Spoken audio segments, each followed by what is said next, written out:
I've been fighting for our rights and freedoms for almost 3 years now.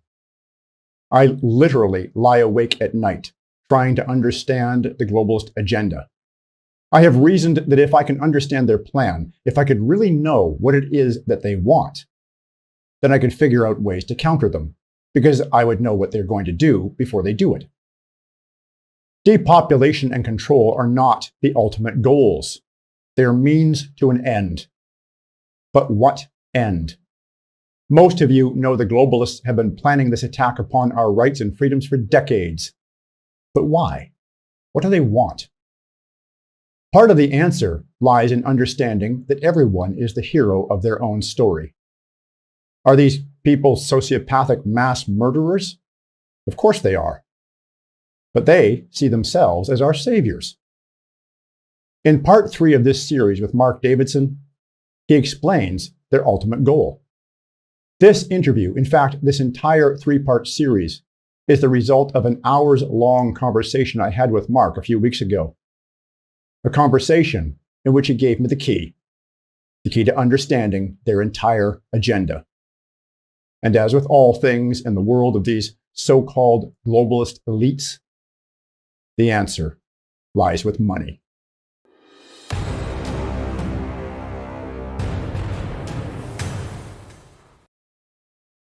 Mark, welcome back.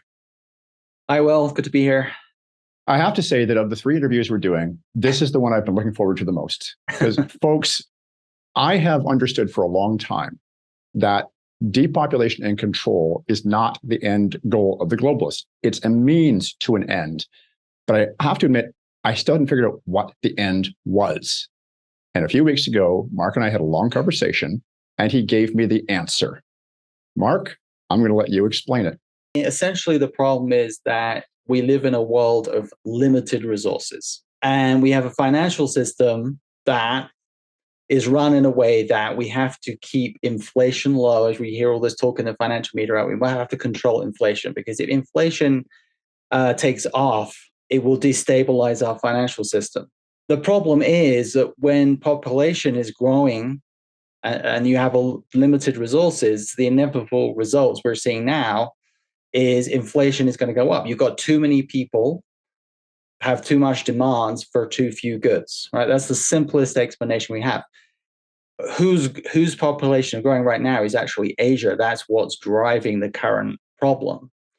When the United States was sort of controlling everything, we can control our own domestic demand, but we can't control what's happening in China and the rest of Asia. So those people are buying up goods, and that's forcing the price of everything up, which makes inflation go up. And this gets complicated because the average person doesn't study finance. But when inflation goes up, we have to raise interest rates, as you're seeing now. And what people need to understand about the current financial system is it's very different to the past. People can point to, well, we had inflation in the 1970s. Yeah, but we didn't have a financial system like we have now, which is completely based on debt and credit. Okay, that's what's changed. So if you think of yourself, if you owed $100,000 on your mortgage and the interest rate goes from 3% to 6%, well, that's a big increase, but you can deal with it. But what if your mortgage is $500,000? If you look at the prices of houses and the cost of living now, the debt is not just people, it's corporations and it's government. Federal debt is astronomical, corporate debt is astronomical, and personal debt is astronomical. So the reason the interest rate has been zero in your bank account for 20 years is because with so much debt, we can't deal with interest rates going up, right? So now they've gone up rapidly because it's out of the control due to population. So there's a group of people called, I don't know if you've heard of this, Will, MMT, or modern monetarist theory, who believe that the solution is a world where we can create infinite money in a computer and that we don't create inflation. That's where they want to get to. So how do we get there? The only way you can get there is 2 things. Well, one is either to increase the supply of goods, but we've got limited resources. So we're limited by what's growable, what's buildable, or you control the demand and in other words, have less people. The depopulation, a big part of it is that's the only variable of that we control. That their real goal is this MMT, is to be able to create infinite money and not create inflation. Why do they want that? I don't know if I explained this to you. Well, because they're great. If you read the Great Reset, they want to go to a world where you own nothing. If you own nothing, you need the government to give you a living wage. Right. But they can't give you a living wage in the current system because it would cause massive inflation. Right.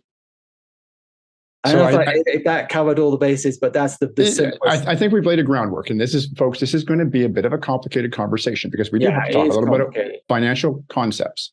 But I think we can explain it between Mark and I to a point where anybody who's willing to pay attention will be able to understand this. So I think where we have to start is with this idea of supply and demand.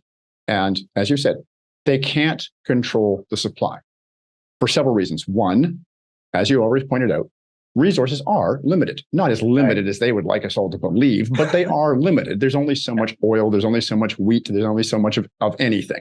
If we think of the dollar or currency as a commodity, and we have to think of it as a commodity for the illustration of this, our governments recently, both the US government and ours here in Canada, have responded to this whole COVID pandemic by printing more money. So anytime you make more of something, you devalue each individual unit. And if you keep printing infinite money, what you end up with is something that has no value. It's worthless. Yeah, that's what we would call monetary inflation.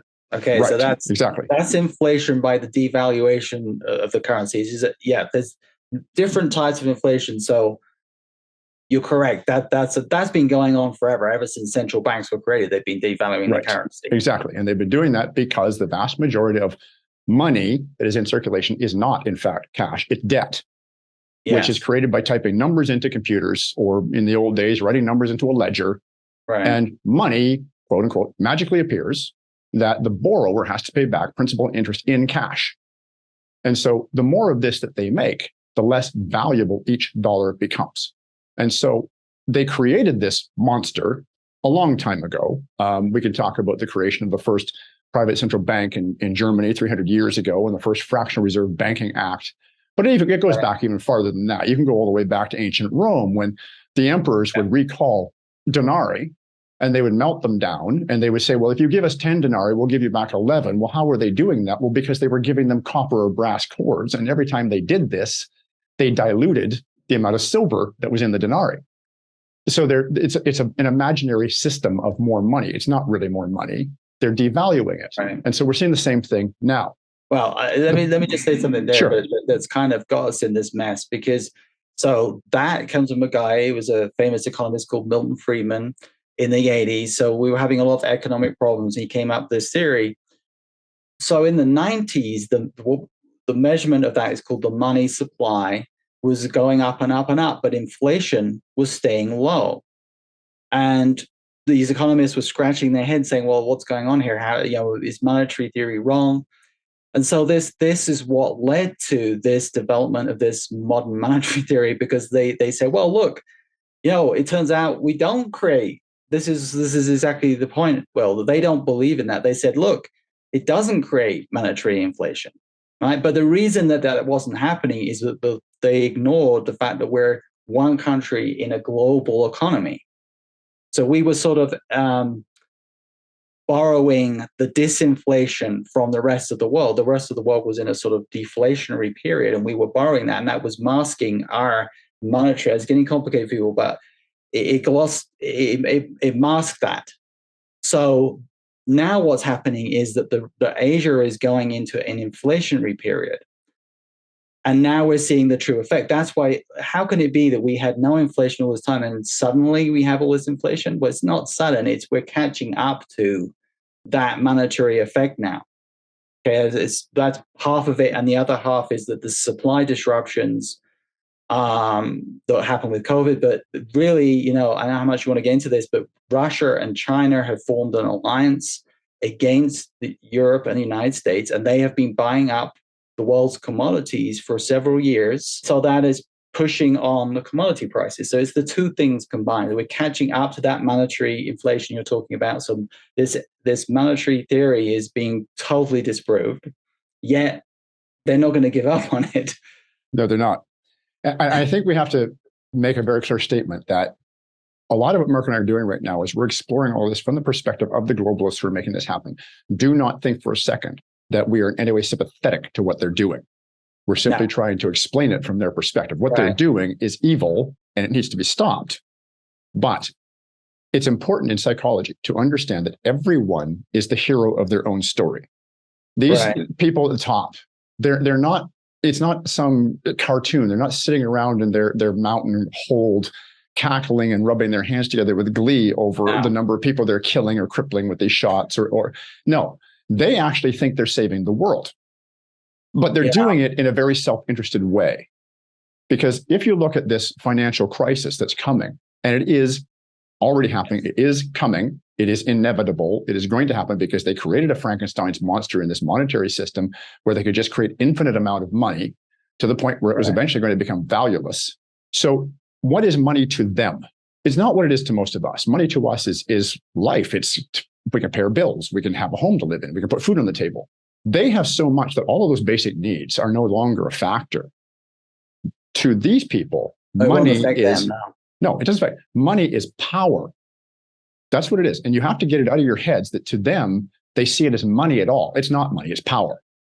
And they have created a system. And who are the globalists? Well, the globalists are wealthy industrialists who own all these huge corporations and conglomerations. And through that, they have power.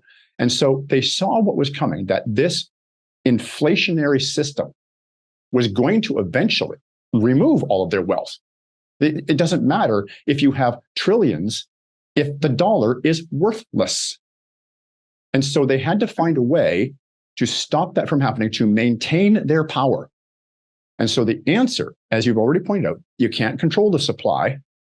And so they're attempting to control the demand through depopulation, reducing the number of people, and then gaining control over the people who are left so that you can determine what they can buy, where they can go, what they can do. And that, if they can do that, that allows them to maintain their power structure. Yeah, I mean, the central bankers have been, from their point of view, grappling with, inflation. And then they would say that, well, look, we only control the money supply. We don't control federal debt. Look, these irresponsible governments are creating debt. That's out of our hands. So they want a system where they have more control, right? Who's loaning the money to the governments? Most of the private central banks. Governments also create their own debt. The Treasury Department, so they go to the bond market and they sell this to foreign central banks and other people. So they've got multiple avenues of creating this debt. I mean,